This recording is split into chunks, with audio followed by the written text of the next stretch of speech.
Holmes শহরে pro Asad যোদ্ধা এবং অস্ত্রের খোঁজে তল্লাশি অভিযান পরিচালনা করেছে হায়াত তাহরির আল শাম এইচটিএস।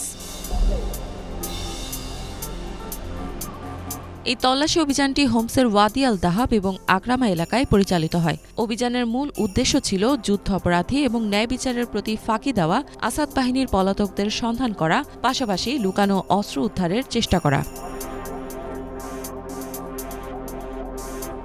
এইচটিএস জানিয়েছে আসাদ বাহিনীর সব সদস্যকে তারা অস্ত্র হস্তান্তর করে আত্মসমর্পণ করার নির্দেশ দিয়েছে। যদি তারা তা না করে তাহলে তাদের বিচারের মুখোমুখি হতে হবে।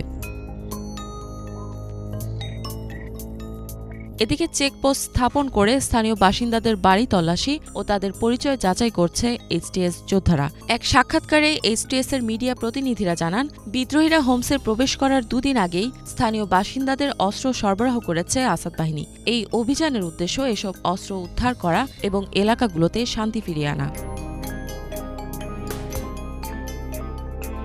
ওয়াদি আল দাহাব এলাকার বাসিন্দারা জানান, তাদের বাড়িতে তল্লাশি করার সময় এইচটিএস যোদ্ধারা অত্যন্ত শান্ত এবং স্বচ্ছতার সাথে কাজ করেছেন। এলাকাবাসীরা আরও জানান, অস্ত্র হস্তান্তর করতে এইচটিএস একটি নির্দিষ্ট সময়সীমা নির্ধারণ করে দিয়েছে, তবে এখনও কিছু মানুষ তাদের অস্ত্র হস্তান্তর করেনি।